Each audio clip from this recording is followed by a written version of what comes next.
3 महीने से मणिपुर जल रहा है। हाँ। ये मणिपुर नहीं जल रहा है, ये इस देश के संविधान जल रहा है, इस देश की कानून और व्यवस्था जल रही है, इस देश का जनतंत्र जल रहा है, इस देश की इंसानियत जल रही है। इसको इस रूप में देखने की ज़रूरत है। और ये गुजरात मॉडल की बात करते हैं मोदी जी मुँह से, लेकिन ये वास्तव में गुजरात मॉडल नहीं, ये गोधरा मॉडल इस देश में लागू करना चाहते हैं। और गोधरा मॉडल का ही स्वरूप जो है ये आपका मणिपुर है, और गोधरा का ही स्वरूप जो है आपका हरियाणा है। मजबूत हाथों में है देश, ऐसा बोलते हैं भाजपा के लोग। नहीं, मजबूत हाथों में जो है अपराध है, अन्याय है, शोषण है, उनके ऊपर कोई आंच नहीं आने पाएगी। ये सरकार की मंशा है। और इसे देखिए, जितने भी इस तरह के प्रकरण होते, भ्रष्टाचार के हों, अन्याय के हों, शोषण के हों, अगर वो विपक्ष में है तो वो अपराधी है, और अगर इनकी पार्टी में शामिल हो जाए तो वो दूध की तरह धुल करके सामने आ जाता है।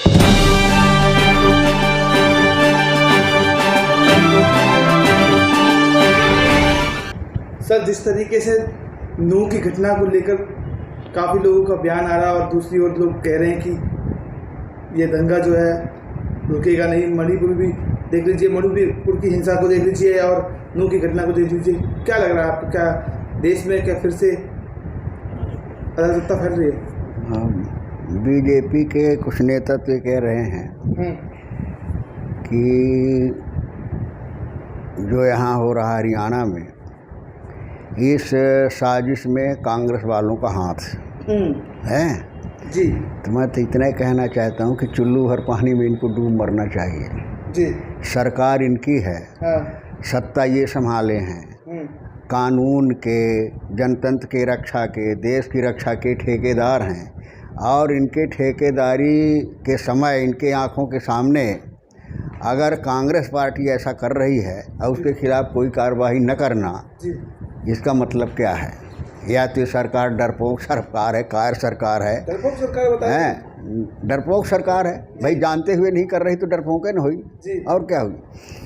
तो इसका मेन मकसद भारतीय जनता पार्टी का, मोदी जी का ये है कि किस तरह से सच को दबाना, किस तरह से सच्चाई की आवाज़ को दबा देना, और किस तरह से लोगों के दिमाग को धर्म और धर्मांधता में डाइवर्ट कर देना जी। और किस तरह से अपना उल्लू सीधा हो जाए। आज बताइए, मणिपुर जैसी घटना में 3 महीने से मणिपुर जल रहा है। ये मणिपुर नहीं जल रहा है, ये इस देश के संविधान जल रहा है, इस देश की कानून और व्यवस्था जल रही है, इस देश का जनतंत्र जल रहा है, इस देश की इंसानियत जल रही है। इसको इस रूप में देखने की ज़रूरत है। और ये गुजरात मॉडल की बात करते हैं मोदी जी मुँह से, लेकिन ये वास्तव में गुजरात मॉडल नहीं, ये गोधरा मॉडल इस देश में लागू करना चाहते हैं। और गोधरा मॉडल का ही स्वरूप जो है ये आपका मणिपुर है, और गोधरा का ही स्वरूप जो है आपका हरियाणा है। तो सर, ये आखिर ये हिंसा रुकेगी कब? ये सरकार को ये सोचना चाहिए। विपक्ष तो अपनी तरह से हर संभव कोशिश कर रहा है सच्चाई को लाने की, सरकार के ऊपर दबाव बनाने की, सरकार को सच्चाई समझाने की, लेकिन सरकार तानाशाह होकर के बैठी है। लेकिन सरकार तो कह रही है कि बख्शा नहीं जाएगा, कोई भी अपराधियों को सजा मिलेगी। इसका अर्थ क्या होता है ये तो कॉमन आदमी भी जानता है। माने बख्शा नहीं जाएगा। 3 महीने से जल रहा है अपना मणिपुर, और सरकार कह रही कि बख्शा नहीं जाएगा। सरकार ये बताने के लिए तो तैयार नहीं कि 3 महीने में आपने क्या किया, कितने लोगों के खिलाफ केस किया, कितने लोगों का आपने घर गिराया, कितने आपने कानून व्यवस्था दुरुस्त की, कितने लोगों का विश्वास बढ़ा, कितने माने उसमें दंगे में कमी आई, अपराध में कमी आई। तो ये तो कुछ किए नहीं, कुछ बताने की स्थिति में है नहीं। केवल माने विरोध करना और उसको उल्टा सीधा लोगों को समझाना, केवल इसी में सरकार लगी। सीरियस गंभीरता सरकार ले ही नहीं रही है। इसलिए नहीं रही है कि माने विपक्ष, सारे विपक्ष के लोग, सांसद लोग वहाँ विजिट पर जब जाते हैं सच्चाई जानने के लिए, हकीकत जानने के लिए कि किस तरह से लोगों के साथ अमानवीय घटनाएँ हो रही हैं, उसको ये सरकार कितने हल्के में लेती, कहती कि पिकनिक मनाने गए थे। इनमें जरा सी भी संवेदना नहीं है, ज़रा सा अपने चरित्र को देखने के लिए तैयार नहीं है कि एक तरफ कांग्रेस जा रही है, विपक्ष के लोग जा रहे हैं तो वो पिकनिक है, और दूसरी तरफ इतनी बड़ी घटना के बाद सरकार के मुखिया को वहाँ जाने का समय नहीं है, उसको गंभीरता से ले नहीं रहा है, उस पर बयान देने के लिए तैयार नहीं है, उसमें जो सवाल पैदा होते हैं उन सवालों का उत्तर देने के लिए तैयार नहीं है। इससे जाहिर होता है कि या तो सरकार की नीयत ही खराब है, सरकार चाहती किस तरह से दंगे होते रहें, इस तरह से गरीबों के वनवासियों के मनोबल को तोड़ा जाए ताकि जो अपना अधिकार समझते, अपनी ताकत समझते, वो ताकत कमज़ोर हो जाए और हमारी अधीनता स्वीकार करके रहें।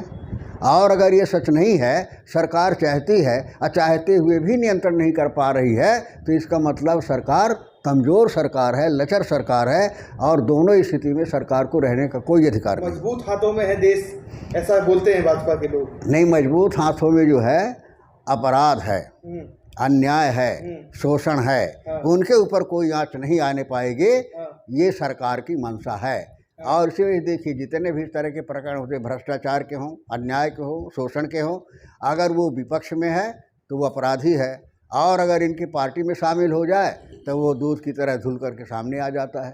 तो इसका मतलब सीधे उनका कानून अपराध को संरक्षण देना, बढ़ावा देना, वो जो है इनके मजबूत हाथों में है। जनतंत्र मजबूत हाथों में नहीं है, लोकतंत्र मजबूत हाथों में नहीं है। मणिपुर में जो राज्यपाल हैं उन्होंने द्रौपदी मुर्मू जी को राष्ट्रपति शासन लगाने की बात कही है, क्या उसके ऊपर अभी तक सुनवाई क्यों नहीं हो पा रही? क्या राष्ट्रपति शासन लगेगा या नहीं लगेगा? ये तो ऐसा है कि सरकार को तय करना है ना जी। ये तो क्या किया जाए, कौन सा कदम उठाया जाए, सरकार को तय करना है। सरकार उसके प्रति गंभीर है नहीं, इस वजह से मसले चल रहे हैं, कोई कुछ सलाह देता है। बताइए कि न्यायालय तक को टिप्पणी करनी पड़े कि माने कानून व्यवस्था नाम की चीज़ रह नहीं गई है इस देश में। अब इससे बड़े शर्मिंदगी की सरकार के लिए क्या बात हो सकती है कि न्यायालय कमेंट कर रहा है, न्यायालय निर्देश दे रहा है FIR दर्ज करने के लिए, तब FIR दर्ज होती है, तब मुकदमा कायम होता है। तो इससे बड़ा दुर्भाग्य क्या हो सकता है जनतंत्र के मालिक के लिए। तो जगह जगह जिस तरीके से अब दंगे बढ़ने लगे हैं, चाहे वो लोगों का मामला हो, मणिपुर का मामला हो, अब आपको लगता है कि आने वाले समय में ये पूरे देश में होगा? हमने बता दिया कि सरकार की नीयत जो है केवल वोट हासिल करना है, और वोट हासिल करने के लिए देश को दांव में लगाने के लिए तैयार हैं, जनतंत्र को दांव में लगाने के लिए तैयार हैं। इसी वजह से हो रहा है। इसलिए मैंने पहले ही कहा कि गोधरा मॉडल जो है सारे देश में लागू करना चाहते हैं। आपको लगता नहीं है कि हो सकता है कि 2024 के चुनाव को टालने की भी ये नीति हो? अगर दंगों में देश बढ़ जाएगा तो इलेक्शन कैसे हो पाएगा? इलेक्शन करा लेगी सरकार को, जिसमें फ़ायदा होगा कि अगर हमको लोग बट गए हैं, लोग कमज़ोर हो गए, उनका मनोबल टूट गया है, इनके पास केवल रोटी रह गई है, तो सरकार चुनाव करा ले कि हमको विजय मिल जाएगी, और उसके बाद चुनाव के बाद हम अपना जो एजेंडा लागू करना चाहते हैं, संविधान बदलना चाहते हैं, व्यवस्था बदलना चाहते हो, हम बदल लेंगे। तो सरकार का माने चुनाव होना न होना केवल इस मायने पर रखता है कि उनको सत्ता कैसे मिल जाए और किस तरह से सत्ता मिले और सारी व्यवस्था को परिवर्तित कर दें। चुनाव की पद्धति खत्म हो जाए, संविधान की व्यवस्था खत्म हो जाए, उनका अपना कानून, उनका अपना संविधान, उनकी अपनी व्यवस्था लागू हो इस देश में। लेकिन जनता तो चाहती है कि दोबारा से मोदी सरकार आए। जनता चाहती है, जनता अपने पैर में कुल्हाड़ी मारेगी तो इसके लिए क्या किया जाए। लेकिन जनता इतनी नादान नहीं, जनता वही जो जनता को कम आंक रहे हैं वो शायद गलतफहमी में है। ये वही जनता है जब अपने आप पे आ जाती है तो स्वाभिमान और सम्मान के लिए, अपने हक अधिकार के लिए, अपने इतिहास की रक्षा के लिए सर कटाने के लिए तैयार हो जाती है। वही जनता है जिस जनता कहते थे अपढ़ है, गरीब है, असहाय है, वही जनता ने जब मन बना लिया तो अंग्रेज जैसी ताकत को जाना पड़ा है। उसी जनता ने जब मन बना लिया तो हिटलर जैसी ताकत को पसीना आ गया है, उसको भी हटना पड़ा है। तो मोदी जो इतिहास हिटलर का बनाना चाहते हैं उनके साथ भी यही होगा। तो मोदी जी को हराने के लिए विपक्ष जो है एकता बना रहा है, दूसरी ओर मोदी फिर से आएंगे ऐसा दावा देती है भाजपा। मोदी तो कुछ नहीं, मोदी खरा के नहीं। अगर विपक्ष आज एक है तो उसके सामने संकट है कि आज जो है जनतंत्र की रक्षा जरूरी है, आज संविधान की रक्षा जरूरी है। आज हमारे जो पूर्वजों ने त्याग और बलिदान से आज़ादी का इतिहास लिखा है, उस धरोहर को बचाना जरूरी है, उसका सम्मान करना जरूरी है। तो अगर देश बचाना है, कानून बचाना है, बाबा साहब अम्बेडकर का संविधान बचाना है, तो निश्चित रूप से तानाशाह को पराजित करना होगा।